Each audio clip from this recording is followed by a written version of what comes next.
اور جب وہ تیار نہیں, بائبل کہتی ہے کہ شیطان ہے, اسے ہوا کی طاقت کا شہزادہ کہا جاتا ہے. کون سی طاقت کا؟ اسے ہوا کی طاقت کا شہزادہ کہا جاتا ہے. اور یہ ماحول میں رہ کر لوگوں کی سوچ کو کنٹرول کرتا ہے. یہ آپ کے اندر کے جذبات تک پہنچ کر انہیں آلودہ اور ناپاک کر سکتا ہے.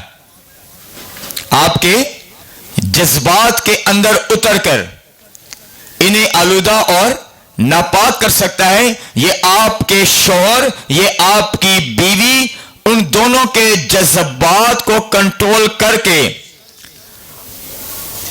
بہت برے نتائج پیدا کر سکتا ہے. اور یہاں تک کہ آپ کی زندگی کے لیے جو لوگ باعث رحمت ہوتے ہیں, یہ ان کو بھی خراب کر سکتا ہے. بڑے کیونکہ یہ ہوا کا شہزادہ کہا گیا.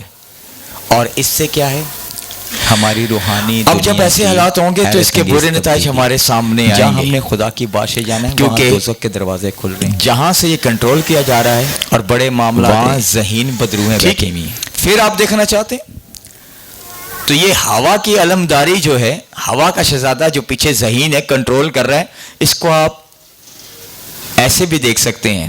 جو لوگوں میں بدکاری کے کام ہیں, یہ بھی تو یہی کروا رہی ہیں. بدکاری میں وہ زندگی گزارنے کے لیے ہمیں نئے نئے پرپوزل دیتا ہے, اور ان پرپوزلوں کو ہم اچھا آئیڈیا سمجھ کے قبول کر لیتے ہیں اور اس میں پھنس جاتے ہیں. اور پھر ہم چھپتے رہتے ہیں فون پہ باتیں کرنے کے لیے, کہ چھپ چھپ کے کبھی ادھر کمرے میں, تو کبھی چھت پر, تو کبھی واش روم میں, تو کبھی کسی کے پڑوس کے گھر, تو کبھی سہیلی کے گھر, اور گھر میں جھوٹ بول کر دوستوں کے گھر جانا پسند کرنا شروع کر دیتے ہیں. یہ بدروئے ہیں, اور تسی کی سمجھتے ہو کہ تسی چنگا کام کر رہے ہو. پھر دیکھنا چاہتے ہو تو روڈ پر جو ایکسیڈنٹ کرواتے ہیں, یہ بھی بدروئیں کرواتی ہیں. روڈ ایکسیڈنٹ تو پالوس رسول ساری باتوں کا نچوڑ نکال کے یوں کہتا ہے, وہ ایمانداروں کو تحریر کرتا ہے, خط لکھتا ہے, کہتا ہے غرض, تمام بات کو لے کر کہتا ہے غرض کہ خداوند میں مضبوط بنو. کس میں؟ غلط کما چی مضبوط نہ بنو, خداوند میں مضبوط بنو اور اس کی قدرت میں مضبوط ہو. کس کی قدرت میں؟ اس نے کہاں لکھا کہ ابلیس کی قدرت میں محفوظ ہو جاؤ؟ اس نے کہا کہ اس کی قدرت میں مضبوط بنو. اور جب مضبوط بنو تو روحانی شرارت کی تاثیروں کی چالوں کو پہچانو, ان کے کام کرنے کے انداز کو پہچانو. اور جب تو انہیں پہچانو تو انہیں موقع نہ دو, انہیں موقع نہ دو. کیوں؟ کیونکہ تمہارے لیے آسمان سے خدا کا بیٹا ہتھیار لے کر اترا ہے. خدا کا اکلوتا بیٹا ہتھیار لے کر اترا ہے. کس لیے؟ تاکہ آپ ابلیس کا مقابلہ کر سکو, ہوا کے شہزادے کا مقابلہ کر سکو. اور لکھا ہوا ہے اپنے آپ کو خدا کے سپرد کر دو. کس کے سپرد کر دو؟ جب آپ اپنے آپ کو خدا کے سپرد کرو گے تو پھر ابلیس آپ سے بھاگ جائے گا, وہ نکمی حرکتیں آپ سے دور ہو جائیں گی. پالوس کہتا ہے یہ تمہیں کرنا ہوگا. کیا جی؟ یہ تمہیں کرنا ہوگا. اور پالوس رسول ڈانٹ کے لفظ بولتے ہیں, یہ تمہیں کرنا ہوگا. یہ صرف تمہارے پاسٹر کو نہیں کرنا ہوگا, یا تمہارے پادری نو کلے نو نہیں کرنا ہوگا, یہ تمہیں کرنا ہوگا, تمہیں بھی کرنا ہوگا. کیا؟ کہ اپنے آپ کو خدا کے مجھے گونگی کلیسیا نظر آن رہی آج, اپنے آپ کو خدا کے, لو بھائی جی آج تے ٹھنڈ بھی نہیں آئی, کی گل ہے ٹھنڈے ہو گئے. اپنے آپ کو خدا کے سپرد کر دو, حوالے کر دو, اور یہ آپ کو کرنا ہوگا. یہ بات پالوس کہتا ہے, اور میں پالوس کی اس بات پر متفق ہوں. دیکھیں توجہ کیجئے گا, بہت سارے لوگ آتے ہیں پاس صاحب دعا کرو. غور سے سنیے, میں خادم ہوتے ہوئے خدا کے حضور آپ کے لیے ہمیشہ دعا کروں گا جب بھی کوئی آئے گا, کہ آپ صحت مند ہو جائیں, آپ پریشانیوں سے نکلیں. اور آپ نکل بھی جائیں گے, اور آپ نکلتے بھی ہیں, آپ صحت مند بھی ہو جاتے ہیں. لیکن اس کا مطلب یہ نہیں کہ آپ شیطان کے حملوں سے بچ گئے. اس کا یہ ہرگز مطلب نہیں کہ آپ شیطان کے حملوں سے بچ گئے یا آزاد ہو گئے ہیں. وہ آپ پر حملے کرے گا, متواتر کرے گا, اور اس کا آپ کی روحانی زندگی پر اثر پڑے گا. آپ پاسٹر کے پاس ایک بار ہوگے, آپ پاسٹر کے پاس 2 بار ہوگے. پاسٹر کی اپنی روح ہے اور آپ کی اپنی روح ہے. پاسٹر آپ کے لیے دعا ضرور کرے گا, لیکن پاسٹر نے آپ کے لیے خون نہیں بہایا, نہ جان دی ہے. پاسٹر کے لیے بھی یسوع نے خون بہایا ہے. اس کے لیے آپ کو خود کرنا ہوگا. آپ کو یہ فیصلہ کرنا پڑے گا. کیوں؟ کہ جب آپ کے لیے دعا ہوئی آپ آزاد ہو جاؤ گے, آپ ٹھیک بھی ہو جاؤ گے, لیکن اس آزادی میں قائم رہنے کے لیے, اس شفا میں قائم رہنے کے لیے آپ کو اپنا پیش کرنا پڑے گا.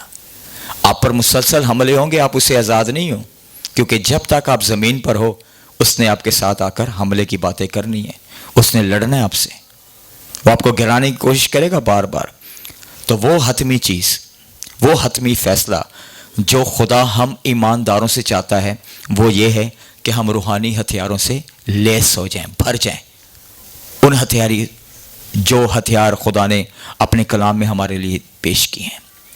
اور پھر کیا ہوگا؟ ان ہتھیاروں سے فیصلہ یہ ہوگا کہ ہم ابلیس سے آزادانہ طور پر مقابلہ کر سکیں گے. ہمیں بار بار پادری ضرورت نہیں پڑنی. جس نام کو ہم استعمال کرتے ہیں, یسوع نام میں بدرو میں چلی جائیں, اس نام کو استعمال کرنے کے لیے ہتھیار چاہیے.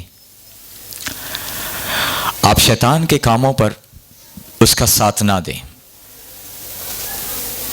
بلکہ اعتراض کریں, متفق نہ ہوں, اس کے خلاف کھڑے ہوں, تب یہ ہتھیار کام ہوں گے. ورنہ ہتھیار آپ کے پاس آئے گا اور خالی نہیں, وہ حملہ کرنے کو آئے گا. آپ کے پاس مقابلہ کرنے کے لیے اس وقت ہتھیار ہونا ضروری ہے. ابلیس یسوع کے پاس آیا اور اس نے پتہ آ کر کیا کہا؟ اس نے کہا میری عبادت کر. آپ کو آواز آئی؟ ابلیس یسوع کے پاس آیا اور اس نے آ کر کہا میری عبادت کر, آ کر عبادت کا مطالبہ کیا. آپ بھی اس بات پر اتفاق کر سکتے ہیں کہ اکثر اوقات آپ زیادہ آزمائش میں اس وقت ہوتے ہیں جب آپ زیادہ خدا کی طرف توجہ کرنا شروع کریں, ورنہ وہ آپ کو تنگ کبھی نہیں کرے گا. جدھر آپ خدا کی حضوری میں آئے, آپ نے دعا کی طرف توجہ کرنی ہے کہ آج ہمیں کلام گورنا سننا ہے, اسی ٹائم وہ آپ کو پریشان کرے گا. آپ زیادہ آزمائش میں اسی وقت آنا شروع ہو جائیں گے. تو سنیے, ابلیس یسوع کے پاس اس وقت نہیں آیا تھا جب یسوع دعا کر رہے تھے. غور سے سن لیجئے گا, ابلیس یسوع کے پاس اس وقت نہیں آیا تھا جب یسوع مسیح دعا کر رہے تھے. ابلیس یسوع کے پاس اس وقت آیا جب یسوع 40 دن اور 40 رات روزے میں تھے.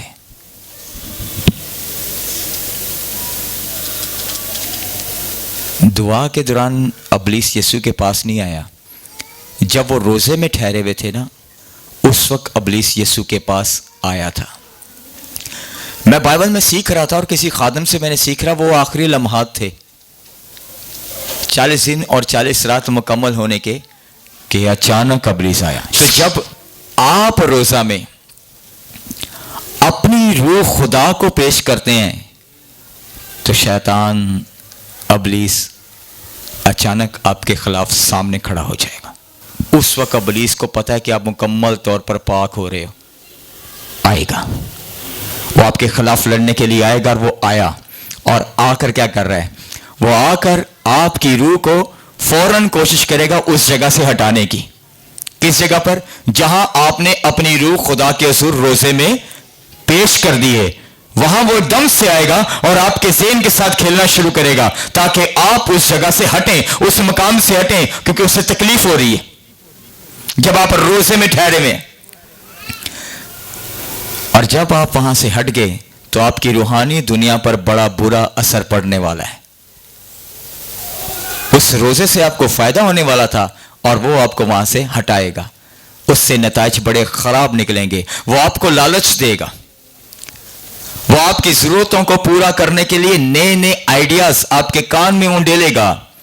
دیکھیں, ابلیس جانتا تھا کہ یسوع اس سے اس اختیار کو واپس لینے آیا ہے جو باغ عدن میں اس نے مائی حوا اور باب آدم سے چھین لیا تھا. ابلیس جانتا تھا کہ یسوع اس سے اس اختیار کو لینے آیا ہے. یہ ابلیس جانتا تھا. تو پھر وہ اختیار کیا تھا؟ وہ دنیا کی بادشاہت کی چابیاں تھی جو آدم کے پاس تھی. زمین پر آدم کو خدا بنایا گیا تھا، زمین کی تمام مخلوقات کے لیے، آسمانی نہیں. آسمان پر خدا خود تھا. لکھا ہوا ہے اس نے انسان کو اپنی شبیہ پہ بنایا. اس نے زمین پر ایک خدا تیار کیا اور اس نے اس کا اختیار چھینا اور سب کچھ اس نے کھو دیا آدم نے. تو ابلیس فوراً جب یہ بات جانتا ہے کہ اب یسوع اس اختیار کو مجھ سے واپس لینا ہے، اس نے چلاکی کیا کی؟ ذرا سنیے. اس نے فوراً حرکت یہ کی کہ یسوع کو ایک پہاڑ کی چوٹی پر لے گیا. کہاں لے گیا؟ وہ بیٹھے بیٹھے، یسوع کو وہ چھو نہیں سکتا تھا. اس نے یسوع کو متاثر کرنا شروع کیا اور بات بات میں، کیونکہ یسوع روزے میں تھے، اور باتوں باتوں میں یسوع کے ذہن کو کہاں لے گیا؟ کہاں لے گیا؟ آپ بیٹھے ہو گھر میں، اچانک آپ کے ذہن میں آئے اتنے ڈالر میری جیب میں ہو، یہ اچھی گاڑی میرے دروازے کے آگے ہو، یوں ہو وہ ہو. پتہ ہے آپ کے ساتھ کیا کھیل رہا ہے وہ؟ اچانک آپ مالدار بن جاتے ہیں خوابوں کے اندر ہی، سوچتے سوچتے میری ایک بڑی فرم ہو، میرا بڑا انسٹیٹیوٹ ہو، بڑا یہ ہو وہ ہو. اور یہ آپ کو کہانی اب میں کھول کے بتاتا ہوں کیا ہوا. اس نے یسوع کو متاثر کرنے کے لیے ذہن کے ساتھ یسوع کو پہاڑ پر لے گیا، ایک چوٹی پر جا کر کھڑا کر دیا. اور کیا کیا؟ ابلیس نے یسوع مسیح کو دنیا کی بادشاہتیں دکھائیں.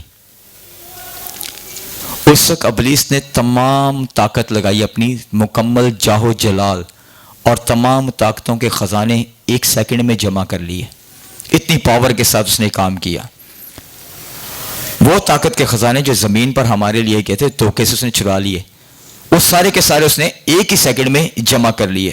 اور ابلیس نے یسوع سے کہا، میں یہ چاہتا ہوں کہ بس تو مجھے سجدہ کر، میں یہ چاہتا ہوں کہ بس تو مجھے دکھاتے ہوئے اس نے کہا، یہ دیکھ دنیا کی تمام دولت، یہ سارا کچھ میرے اختیار میں ہے، بس تو مجھے سجدہ کر، میری عبادت کر، تب میں تجھے اس دنیا کی بادشاہت اور طاقتیں اور اس کے کلام کے خزانے دوں گا. تو دولت کے بدلے شیطان نے یسوع سے اپنی عبادت مانگی. شیطان نے اپنی عبادت مانگی یسوع سے. تو یسوع نے ابلیس کو ڈانٹا اور کہا، لکھا ہے خداوند اپنے خدا کی بات کر، اسی کو سجدہ کر. یسوع نے فرمایا، کیا فائدہ کہ ایک آدمی ساری دنیا کو حاصل کر لے اور اپنی جان کھو دے؟ کیا فائدہ اس کو؟ تو بہت سے لوگ پیسے کے بدلے، روپے پیسے کے بدلے اپنی جان بیچ، وہ تمام روحانی نادیدنی قوتیں جو اس وقت موجود ہوں گی آپ کے ساتھ کھیل کھیل رہی ہیں، جو مسلسل آپ پروار کرتی رہیں گی. اس لیے پالوس ہمیں مشورہ دیتا ہے، ساریاں گلاں چھڈو، خدا چے آ جاؤ.